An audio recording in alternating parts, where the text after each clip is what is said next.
Hi there, Andy McCauley from Starline Windows. Welcome to Starline Windows Window Talk.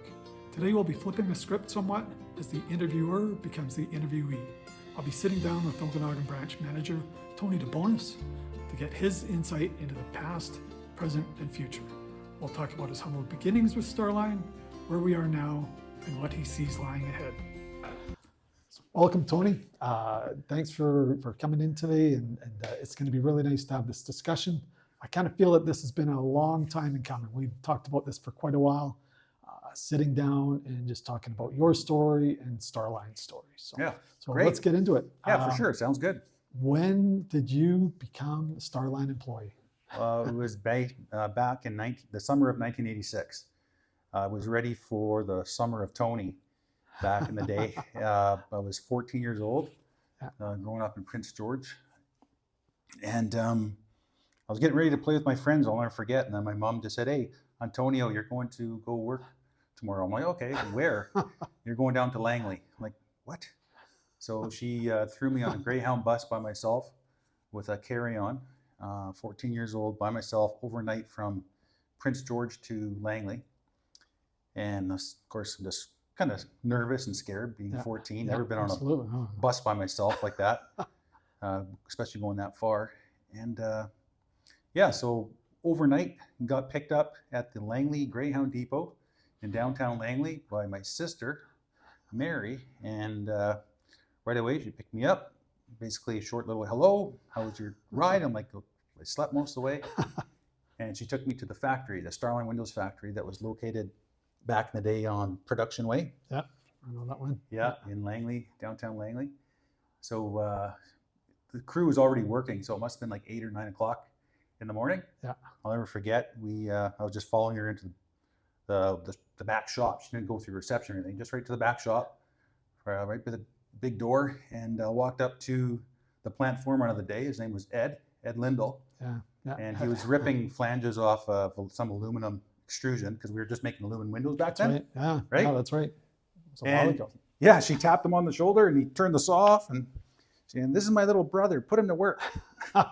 Right. And he walked me over to his brother, I think he's an older brother, I want to say, a Walter, who's still there to this day. And I was making patio doors with Walter for, that summer, the next summer, and then it morphed into a couple of years in the patio door department. Wow. On night shift as well. So crazy. That was my indoctrination to Starline Windows. Yeah. So how many employees would have been there at the time? Back then, I think it was a lot smaller. From my guess, probably 50 to 100 at the most. Still pretty good, yeah. Yeah, it's some old time guys, and we had Production Way the facility wasn't very big. It must have been maybe, if we're lucky, 18 to 20,000 square feet. Wow. Yeah, very small. Yeah. But then I remember the company started renting out bays in the plaza to make patio doors, to make skylights. In one corner, we had a guy named Pat hand sealing, making our sealed units. We were like one of the first companies to make double sealed units, and Pat was sealing them by hand, right? And then we had 3 ladies. I think the names were Edna, Josephine, and Mary, Mary Radman, and they were cleaning the glass, putting it through the washer, and those sealed units at the time. That dual seal, industry leaders again. Yeah. And the longevity of those units was incredible. Well, yeah, and some of those units are probably still out there to this day. I'm sure they are. Right? I've heard stories from glass shop guys going way back. I know that they never saw one fail. Yeah, and we were like one of the first companies to make a continuous spacer bar, aluminum spacer bar. Yep. No joints, no intercept, no great strength, no swiggle. Yeah. Yep. So it was good, great innovation. Trend setting, right? Yeah, absolutely. And so at that time, it was really just aluminum windows when you were starting. Yeah. After a couple of years, I guess we got into vinyl, and that was interesting as well. Yeah, I think it was the late 80s or early 90s. All of a sudden, vinyl came aboard. Yeah. And then we started making vinyl windows, and that's when I started cutting vinyl frames, and especially the patio door department. And vinyl took over the aluminum, and really we tried killing aluminum, and aluminum was a dinosaur back in those days. Old technology wasn't even thermally broken, right? It hung on for a long time. It hung on for a long time. Yep. And so you talked about Ed Lindahl, his brother Walter. Yeah. So back then, a lot of those core guys, they stuck with Ron for a long time, Oh. like Tim Schwann. Yeah. And so like that, talk about that core group of people. Well, that core group of people, a lot of them are still there to this day. I mean, you mentioned Tim. I mean, Tim was one of my mentors as a young teenage boy growing up through Starline, of course. But yeah, Tim, you got Bob Burgess, you got Neil Hildebrand that just retired probably, 3 or 4 years ago. Yeah. And these are guys that started in the early 80s, right? Yeah. Crazy. Yeah, I know. Crazy. And Ed and Walter are still there to this day. We got Joe Christensen. Joe, right? Big Joe's Joe. probably, he's one of the longest standing employees right behind Walter and Ed. Amazing. Yeah. I don't know if too many other companies could boast that. So. Yeah, and Joe in shipping, I mean, I used to be swamping with Joe back in the day when I was probably 16 and he was 18, and yeah, we had a lot of fun together. So, and sorry, in those early days, you were probably doing a kind of jack of all trades, doing a lot of different things. Wherever Tim needed you, went to work, right? If he needed you making patio doors, he needed you making windows, helping on the trucks. And then when I turned 19, he challenged me. I'll never forget. He challenged me, "Hey, Tony, why don't you get your class 1?" I'm like, okay, I never thought about being a driver, but I got my class 1.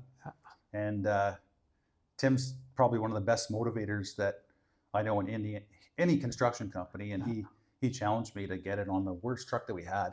I remember it was called, we called it the popcorn machine. It was a Ford tractor number 8, single axle, just a piece of junk. He challenged me and I got 0 demerits. I'll never forget my class 1 nice road test. And then, he'd break me. He'd send me, I think I'm coming home at 3:00 to go with my friends to Cultus Lake or whatever. And he'd send me another delivery at 3:30, right? North Vancouver or Whistler, wherever I was going, right? Starline Way. Yeah, Starline Way. Yeah, you worked me hard. Good. And then so a few years in Langley. Yeah. With Starline, and then the opportunity to go to Oliver with a new plant. Yeah. So I was driving truck for Starline down there, Lower Mainland, like I said, until I was about 21 years old. And then 21, I'm like, you know what? This is good. I'm having fun. I've been there since I was 14, but I want to get a trade. So I decided to go to Vancouver College, and I got my meat cutting ticket and sausage making ticket. So I was working night shift at Starline, and then I went to school during the day for meat cutting. So right after school, I'd go to night shift, right? And I did that my whole high school career, grade 10, 11, 12. When I wasn't playing rugby, I was working. I was just going to say. Yeah, I'd go to high school, I'd go to rugby practice, and then I'd just go straight to work, right? Just wanted to make money, right, and work hard. Good. But no, then I got my meat cutting ticket, and I'll never forget when I graduated on that Friday, the Monday morning, or Monday afternoon, because I was an afternoon shift. I go up to Ron's office. Hey, Ron, you got a second? Yeah, what's up? I just want to give you my notice. I got 3 job offers. They were around BC, somewhere, Williams Lake, Smithers, and Rupert, I think it was. And I said, I'm going to be quitting. And he said, what are you doing this weekend? And I said, oh, I'm going to Kelowna to visit my niece and have some fun in Kelowna, right? Summertime. And he said, well, I got an opportunity for you possibly in the Okanagan. Why don't you check out this new building that I bought in Oliver, BC? I'm like, Oliver? Where's Oliver? And I didn't even know where Oliver was. I knew where Kelowna was, not Oliver. And he goes, it's a little town like in Italy. It's beautiful. You'll love it there. Okay, so me and my friend Kurt, we were driving a 68 Bronco that weekend. It was fun, no top on it. We went down to Oliver, checked out the building. It was just a tilt-up concrete building with, you still had a dirt floor in there, and the local kids were partying in there. There was rattlesnakes in the grass. There was, it was quails everywhere. A work in progress. Work in progress. So then the Monday, I went and saw Ron again after the weekend. How was it? I go, oh, it was a good weekend, yeah. And how was the building? I go, it needs a lot of work, but yeah, it's going to be a good building for you. And then he gave me a job opportunity saying, I want you to be the plant manager for Starline Okanagan. Wow. And I was only 22 years old, right? Nice. 22 years old, I had no construction experience. And I said, but Ron, the building's not even done. He goes, no, you're going to finish it.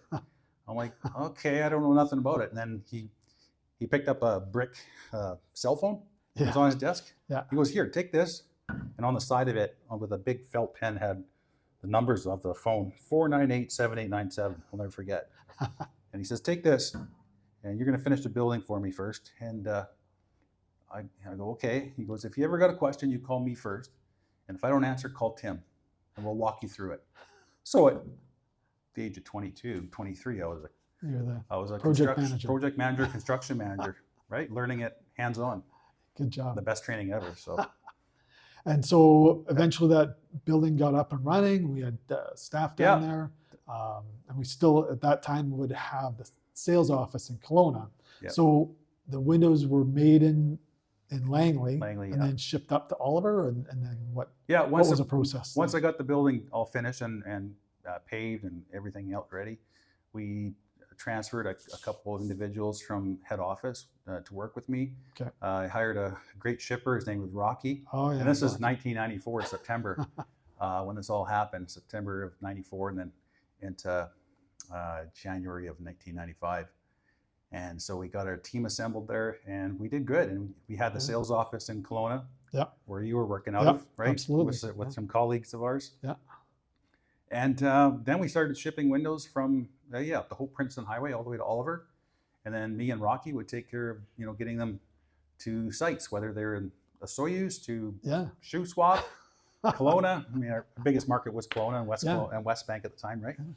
And so we were putting jam liner on down there. We're also exploring, or we were making exterior doors. Oh yeah, because the pre-hung door market was always around in the Okanagan, and it wasn't in the Lower Mainland or Vancouver Island. Yeah. So we knew we had to continue.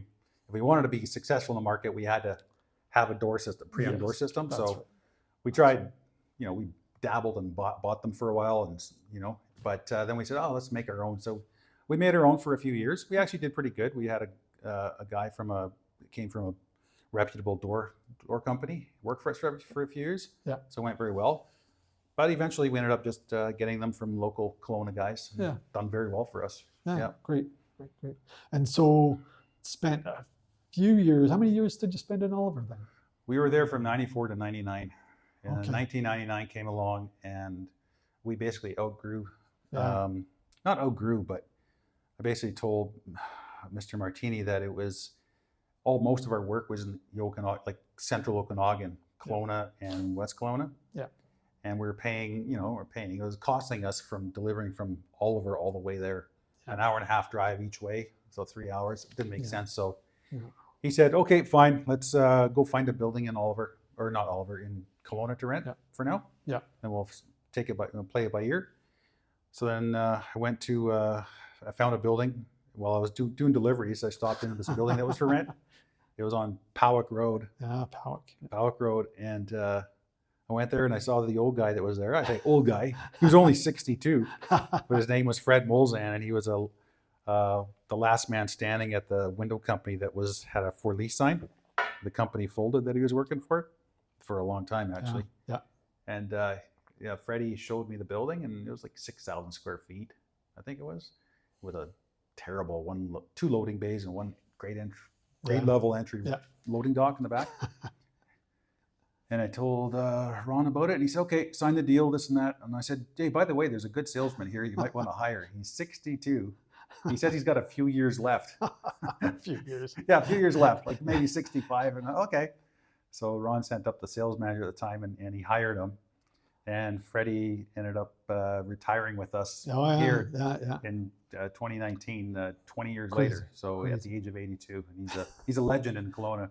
Freddie is, absolutely. Yeah. Soccer and windows. That's soccer and windows, yeah. Now, what other challenges were with that Powwick Road? It wasn't like, so with the growth, I mean, like with Fred and with some of the sales guys that we had, we're also getting into the Caribou, the Kootenays. Yeah. There was a lot of growth. So that building must have gotten fairly small fairly quickly. Yeah, it only lasted, so it was 1999 to 2002. So it lasted 3 years. It was 3 years of pain. Yeah. Because, I mean, all too well, we were growing exponentially. Yeah. We gave a great level of service, and we still to this day. Yeah. But all of a sudden we were taking big leaps, big strides, and builders wanted to deal with us because we gave them great quality, great service, and peace of mind, really. Yeah. So we outgrew it so fast. We even had shelving for the racks of windows in the backyard, and it was a needle in a haystack sometimes finding a Yeah. window for a dealer like Yeah. one of yours. I remember that. Remember we get like 6 or 7 people looking for one window. Yeah. It was brutal. So I told Ron, I said, Ron, we outgrew this pretty quick. He goes, okay, go find the building, and we ended up purchasing this home where we are to this day. Yeah. 635 Adams Court in Kelowna on 2 acres right by the highway, and it's been wonderful for us. Great location. Great location with 6 or 7 loading bays and lots of room. Yeah. And so part of the thing, so we had lots of people working here too. We're lining windows. Yeah.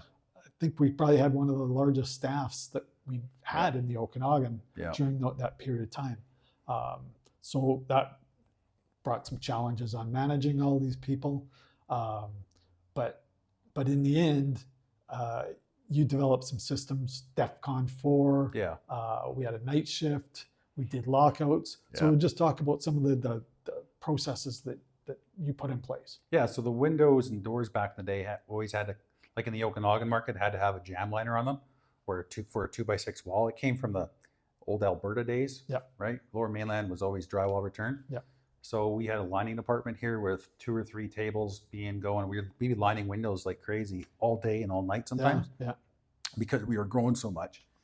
And we ended up doing the liners here because it was less volume on the trailers. Because if you put a liner on the window and then all of a sudden it's this wide, you can only fit whatever so many windows on that truck. It's just air. That's you're right. You're shipping a lot of air. So we would condense it and then we put the liners on here before we ship them out.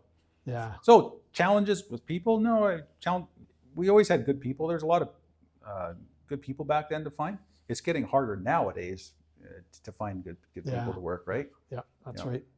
But I know a lot of the growth that we experienced at that time was really as a result of how well the shop was run, how well Langley was run. Yeah. The salespeople obviously get some credit, but it was really the process of how well we looked after customers. Yeah. From a shop and delivery standpoint, I think. Yeah, one of the pillars to our success, I always say, is our people.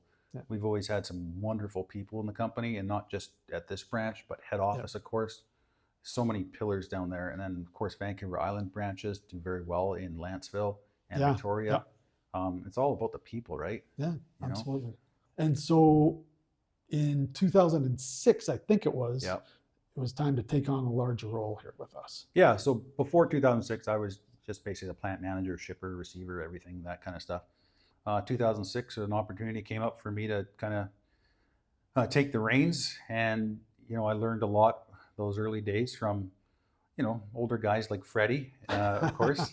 And then I trusted the sales guys that were, really older than me. I was, in my early 30s or whatever. Yeah. But I trusted a lot of senior sales reps, like including yourself and some others. And of course, Mr. Martini. I mean, there's always, when I had a big issue with pricing or an issue with a customer, it was always give Ron a call, right? Yeah. And eventually you start making decisions yourself. Like you're given a long leash, right, to learn. And eventually the leash was unclipped.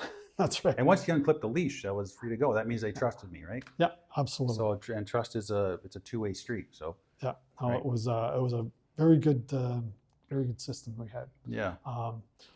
The other thing too is that we get some people coming in here or into Powak at the time and thinking that is Starline Windows. That everything is manufactured there, or that's the company. Mm. But we're a much larger company, aren't we? And we're doing vinyl, we're aluminum high-rise windows. It's really something to think how Ron has managed the growth of the company. Yeah. And still maintained the ability to service everybody so well. Yeah, right from a shed window. I mean, we can supply windows for your kids' playhouse in your backyard, to a shed, to a single family home, multi-family projects going all over BC right now and Alberta. And then right to the high rises, right? Yeah. So absolutely. In Western North America, we're well known for the high rises, right from San Diego to Colorado to Edmonton, Calgary, of course, British Columbia, all the major centers in British Columbia, Vancouver Island as well. That's right. And then the housing market, construction industry for the housing market, single family and multifamilies, like I said, we're on the map. We're on the map. Absolutely. Right? Everybody knows who Starline Windows is, right? Yeah.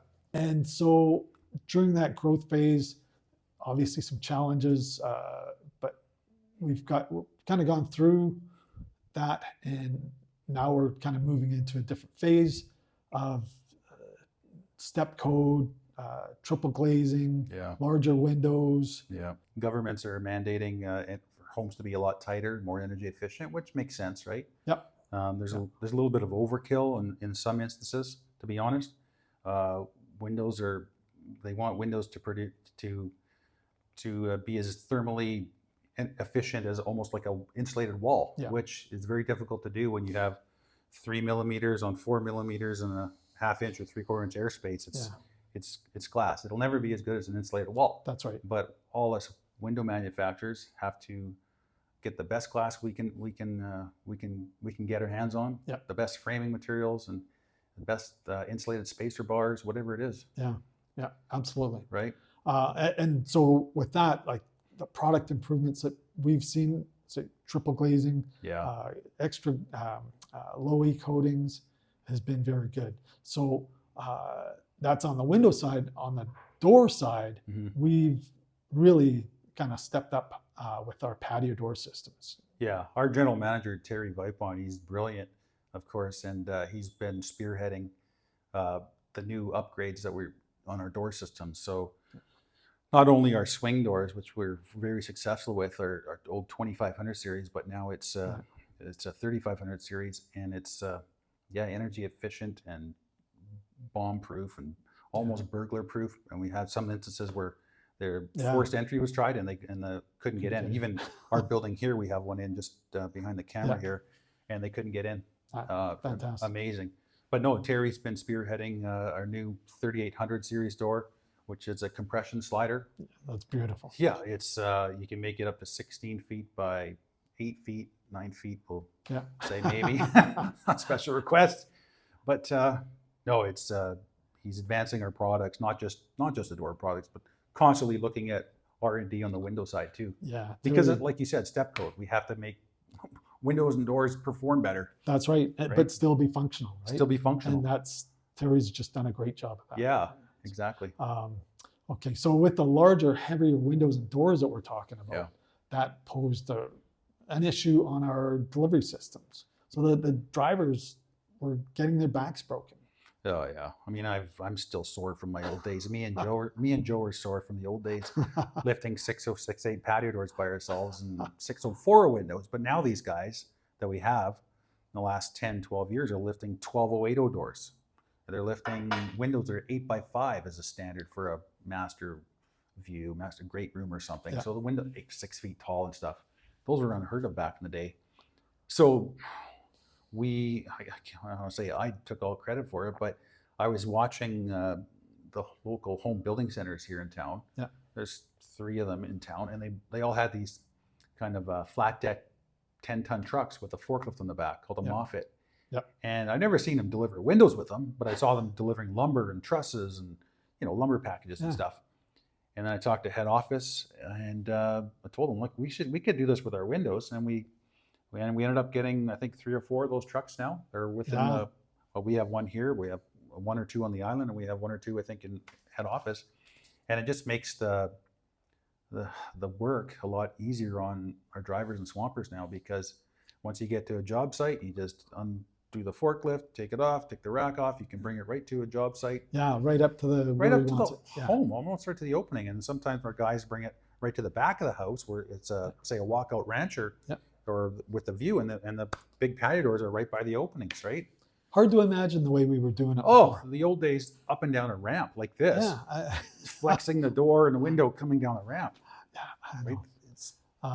Right? You got to keep it evolving and keep advancing, right? Well, and so with those advancements, again, you mentioned Terry, Ron, Ed Lindell, who was one of the original guys with the company as well in developing different things. So I know you've always talked about this as sell it first. Yeah. We'll build it. We'll make it happen. So talk about that with Well, it's been known. I mean, Ron in the early days, just we would go. I remember we would go to him before I was even sales manager. We need to build this rake. We need to build this. Just figure it out. Do it. You sell it first, and then we'll figure it out. And then Terry's adopted the same mentality too. Yeah. And I think, and that's what makes us so great is that we're not a publicly owned traded company or whatever, right? We're privately owned, and we can react quickly. Yeah, absolutely. So whether Very it's flexible. Ron or Terry or me or whoever it is, we can react. If we need this, okay, we'll react and do it now. How do you do it? How do you do it? Let's figure out a way. Yeah, So that's that right. always that makes us great. Oh, that's great. And that probably all just stems down from Ron Yeah, to start. 100%. Right? So talk about Ron's impact on Starline and on yourself. And Yeah, Ron's he's besides just a great man. I mean, he's a great leader. He's a big, kind-hearted man. Biggest heart ever, probably for an owner. Yeah. Yeah. I always say that we all need him more than he needs us. Yeah. But he'll probably look at that a little differently, right? Absolutely. That's right, the way he is. He's so humble Yeah. about it. But no, I mean, the old days, I remember when we were getting into buying, they were called Lysic machines, like glass cleaners and Wagoma welders and stuff. Yeah. I remember hearing stories of, well, Ron would be the one that, he'd order them, right? He'd go to shows and order them and bring them Yeah. back. They're all European, bring them back to Canada, into Langley. And he'd be in his coveralls on the shop floor on his back, assembling the rollers and putting them together. Yeah. I remember one case, it was a, I forget which company it was from, but he wanted to thank Ron for the purchase. He was like the business development of Wagoma or Lysic, Yeah. whatever it was, came to see him. And he went to reception. Oh, Ron's not in. He's on the shop. Somebody took him all back. And the guy said, I was so impressed that the owner was putting together the machine that he sold him. Yeah. Like, he thought it was this big company. No, he wanted to learn how to do it. He wanted to do it. Yeah. Right. And that's Ron, right? Yeah. He'd be blasting around a forklift in the old days. I remember, like, whatever it had to be done. Yeah. He'd be lifting guys up on a Zoom boom and whatever, right? Installing a new Starline sign. Get it done. Get it done, right? Yeah. Well, and those are the stories that really define the Starline culture, right? Yeah. Yeah. So, No, you got to lead by example. He's definitely led by example. And to this day, he's still in the office every day. yeah. Right? Amazing. Amazing. Yeah. Okay. Well, that's great. Thanks for sharing some of the insight there, Tony, over the Yeah. last, how many years? 20, 30 years? What are we talking? 39 years for me. 39 years. Yeah, for me. But yeah. Okay. But we're not going to let you go just yet. We've got a couple of questions to run by you just to get a better glimpse of Oh, well. who Tony Bonis is. So, What are these? if you don't mind, just a couple of rapid fire things. Okay. So first off, importantly, pasta or pizza? Pasta. Yeah, Pasta. good pasta. Yeah. Good for sure. pasta. Okay. I'm Italian. I'll say pasta. Yeah. Fiction or nonfiction books? Fiction, for sure. Okay. Money or happiness? Both. Both. No, just one. Well, now as I'm getting older, I guess it'd be happiness. Okay. There you go. Rich and famous or rich and unknown? Oh, rich and unknown. Yeah, for sure. There you go. Humble, right? Absolutely. Starbucks or Tim's? Yes, Starbucks, hands down. Starbucks. There you go. Yeah. Night or morning? I'm a morning person, Morning? 100%. Good job. I'm in bed by 9 o'clock, 9:30. Yeah. Because you get up so early. Because I get up so early. Okay, if you could only eat one food the rest of your life, what would it be? T-bone steak. Yep. Butter, garlic, some steak spice, a little bit of sage maybe. Okay, That's it. sounds good. Good to go. Sounds good. Carnivore diet. That's right. And preferably from an animal that you shot, right? Yeah, possibly, but no, good old Okay. T-bone steak works too. If you could travel back in time, what era would you want to visit? Travel back in time. Well, my wife always says I should have been born like in the gold rush days, so cowboy days, 1865, 1850. Wow, you're going way back. No, I'd go way back for Yeah. sure. Yeah, just give me an old 30-30 Winchester and a bucket hat or whatever and oilskin jacket. See you later. There you go. Okay.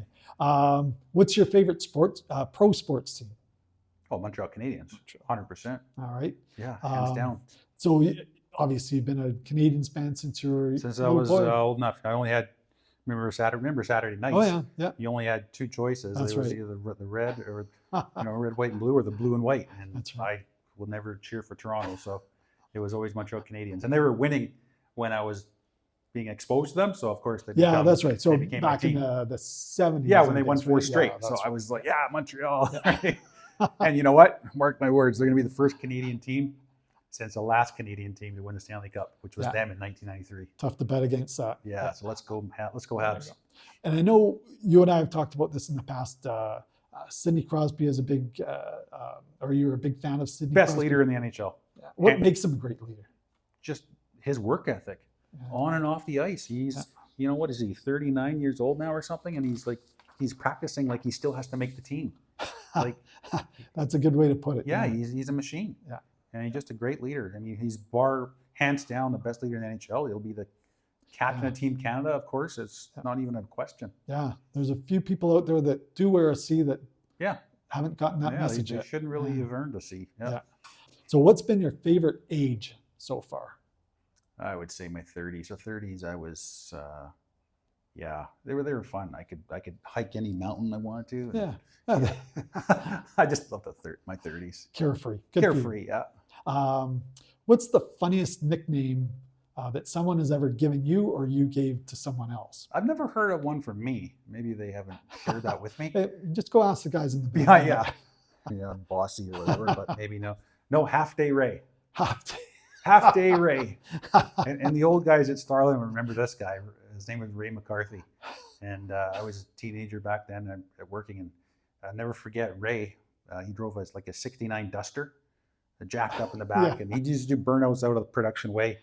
And he was, and I was only a teenager, but he must have been like early 50s. But he would work half a day. And Neil Hildebrand or Bob or whoever was, hey, see you, Ray. See you, Half Day Ray. He'd punch out with the old time card, right? Punch it out. And I remember it was either every Friday or every 2 days. And it's like gone at lunchtime. Saying bye to everybody. Half Day Ray. Good job. Yeah. What trait do you value most in others? Trait is honesty. Honest. Yeah. Yeah. Okay. Just be honest. Even if you don't like what they're going to tell you, just be honest, right? Yep. You know? That's right. What subject would you like to learn more about? Spanish. Yeah, I want to learn Spanish like fluently. Okay. I'm getting there. So. Good for you. Yeah. Good for you. The first concert you ever saw? Yeah, the Cult, Pacific Coliseum, and the opening act was this unknown artist named Lenny Kravitz, who basically, and I don't say he stole the show, but he made an impact on the show. I bet. Yeah, going through the stands, singing and playing his guitar. Really? Wow. Yeah, he was amazing. But the Cult they were stomping loud, and it was great. I was hooked on rock and roll. Good for you. Yeah. And so how old were you, or what year was that? It must have been 14 or 13 or something. Yeah. Just started, you got your first Starline paycheck, and then spent it on concert First tickets. $5 an hour paycheck. Yeah. So what was the last concert that you saw? Last October at the Sphere, Las Vegas. Oh, Kim and I to this day will say we'll never see a concert better than that. The Eagles live at the Sphere in Las Vegas. I mean, I'll get goosebumps just thinking about it. Yeah, to see that legendary band with Vince Gill now. Yeah. And Vince Gill's just the perfect, I mean, everybody wants a grandpa like Vince Gill. He's a perfect old gentleman. Yeah. It's great music. I haven't been down there, but I would imagine it would just be an amazing place to watch those guys. Experience perform. of a lifetime. Yeah, bar none. And I know you've got two great chocolate labs. Yep. Always had dogs. If your dogs could talk, what would they say about you?